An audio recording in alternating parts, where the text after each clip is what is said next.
1806 y en 1807 la ciudad de Buenos Aires sufrió sendas invasiones por parte de las fuerzas británicas, las que han pasado a la historia con el nombre de las invasiones inglesas, que cabe aclarar no fueron las únicas en nuestra historia. No se trató de un hecho imprevisto, ya que la gobernación de Buenos Aires y posteriormente durante el Virreinato del Río de la Plata, las autoridades españolas habían tenido que actuar contra los británicos que merodeaban en la región, quienes junto a los portugueses atacaron la colonia del Sacramento en enero de 1763. Pero fracasaron en el intento y en esa ocasión las fuerzas del gobernador Ceballos obtuvieron la victoria. Las autoridades españolas también tuvieron que desalojar a los británicos de las Islas Malvinas, las que ocuparon en 1765.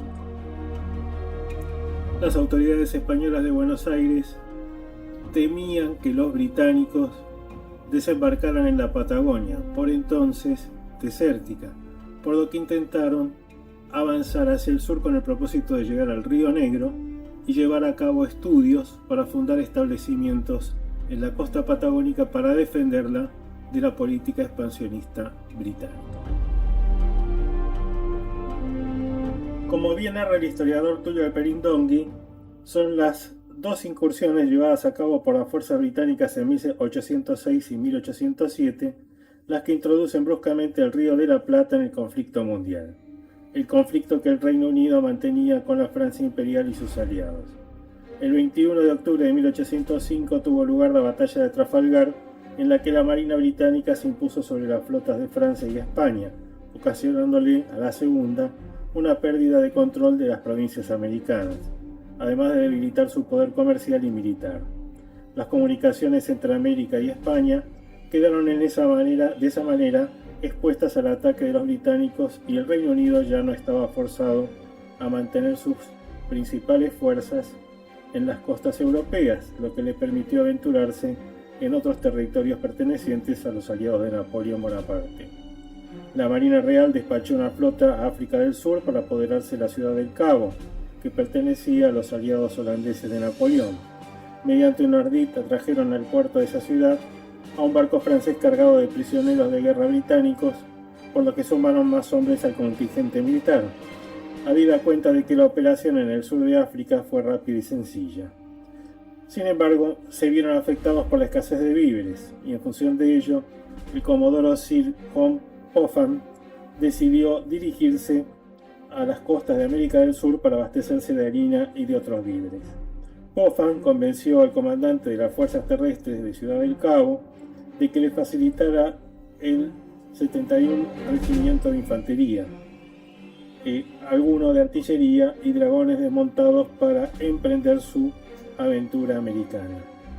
Al llegar a la isla de Santa Elena, sumó más hombres y se lanzó al río de la Plata. En la América española había una escasez de fuerzas de defensa, unos 2.000 hombres para custodiar unos 1.000 millones de kilómetros cuadrados. El virrey, el marqués de Sobremonte, estaba alertado de una amenaza británica a su territorio, pero esperaba la invasión en Montevideo. Por su parte, los británicos sabían que desde Buenos Aires partía la plata y el oro de Perú hacia la metrópoli. El 26 de junio de 1806, las fuerzas británicas al mando del brigadier general William Carp Beresford desembarcaron en Quilmes. El virrey improvisó una resistencia con blandengues y milicianos urbanos, pero las fuerzas resultaron escasas e ineficaces. La línea de resistencia establecida en el riachuelo se quiebra y Beresford ingresa a Buenos Aires. El virrey se había ido con buena parte de los fondos públicos y se estableció en Luján a la espera de refuerzos.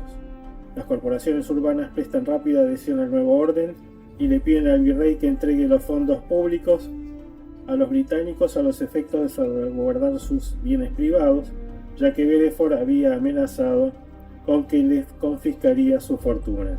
Pelín Dongui destaca el papel de Manuel Belgrano, a la sazón secretario del consulado, que se indignó ante el poco decoroso espectáculo brindado por ese cuerpo, hasta entonces fortaleza de la más intransigente lealtad castellana. Pronto, la aparente adhesión de los residentes creó en el invasor una sensación de seguridad, Belfort aseguró la propiedad privada, mantuvo a los magistrados en sus cargos, confirmó que los esclavos se debían a sus amos y el 4 de agosto implantó el libre comercio con bajas tasas aduaneras. Debe recordarse que por más que Belfort solicitó obediencia al rey Jorge III, la invasión de Buenos Aires fue una iniciativa personal que hasta ese momento no contaba con la anuencia de la corona británica. Mientras tanto, la resistencia se encontraba operando para doblegar al invasor, encabezada por el alcalde Martín de Álzaga, quien puso a disposición de ese objetivo su fortuna personal. Se rodeó también de otros conspiradores como Anselmo Sáenz Valiente y Juan Martín de Pueyrredón, poderosos comerciantes como él. Sin embargo, la organización contra los invasores estuvo a cargo del capitán francés Liniers, quien se encontraba al servicio de España desde 1775 y en noviembre de 1776 se embarcó en Cádiz en la expedición comandada por Pedro de Ceballos.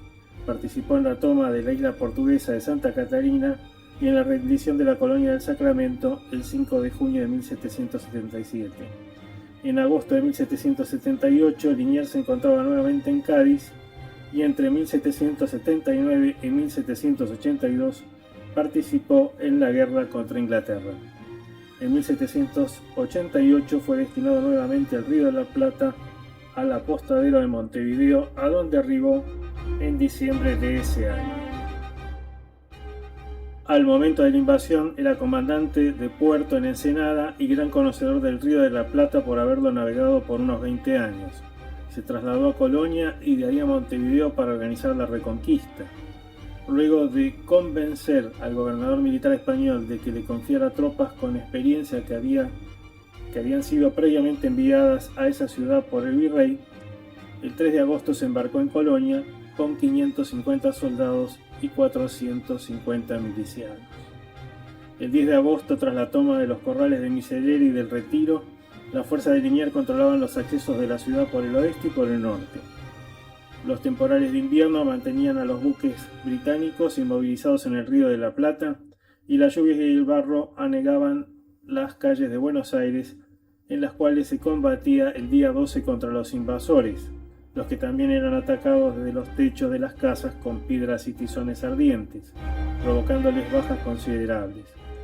Ese mismo día de 1806, Belfort capituló, mientras que una multitud rodeaba el fuerte de Buenos Aires.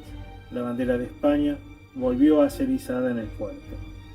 El virrey Sobremonte fue la primera víctima tras la conquista o la reconquista, y el héroe fue Santiago de Liniers, a quien se le encarga en ese momento el comando de las tropas, porque la ciudad comienza a preparar su defensa ante otra probable invasión británica. Y así fue, en 1807, en 1833, en 1845 y en 1982, luego de la recuperación de los archipiélagos del Atlántico Sur por las Fuerzas Armadas Argentinas. El Reino Unido siempre ha sido un enemigo de España y de la Argentina, y lo seguirá siendo como lo demuestra cotidianamente. Como he dicho otras veces, la guerra no terminó el 14 de junio de 1982, porque los británicos han continuado la guerra, avanzando sobre nuestro mar territorial, ambicionando nuestro sector antártico, otorgando ilegalmente licencias de pesca y derecho a explotar el petróleo, como se lo han concedido a la empresa israelí Navitas Petroleum. A eso sumemos el poder blando, la guerra cognitiva que ejerce sobre nuestra población, a través de ONGs y fundaciones que dicen defender los derechos humanos, el indigenismo, el aborto y otros temas que conspiran contra nuestra integridad como nación. A eso hay que sumarle la intromisión en otros países de la región para operar en contra de la Argentina y la propia dirigencia política y económica de nuestro país, en su mayoría responsable de la entrega de la patria. Nos lo advirtió el coronel Mohammed Ali Zaineldin. Lo que aspira el imperialismo angloamericano es que paguemos la deuda con los territorios del paralelo 40 para abajo. Aún estamos a tiempo de revertir esta situación.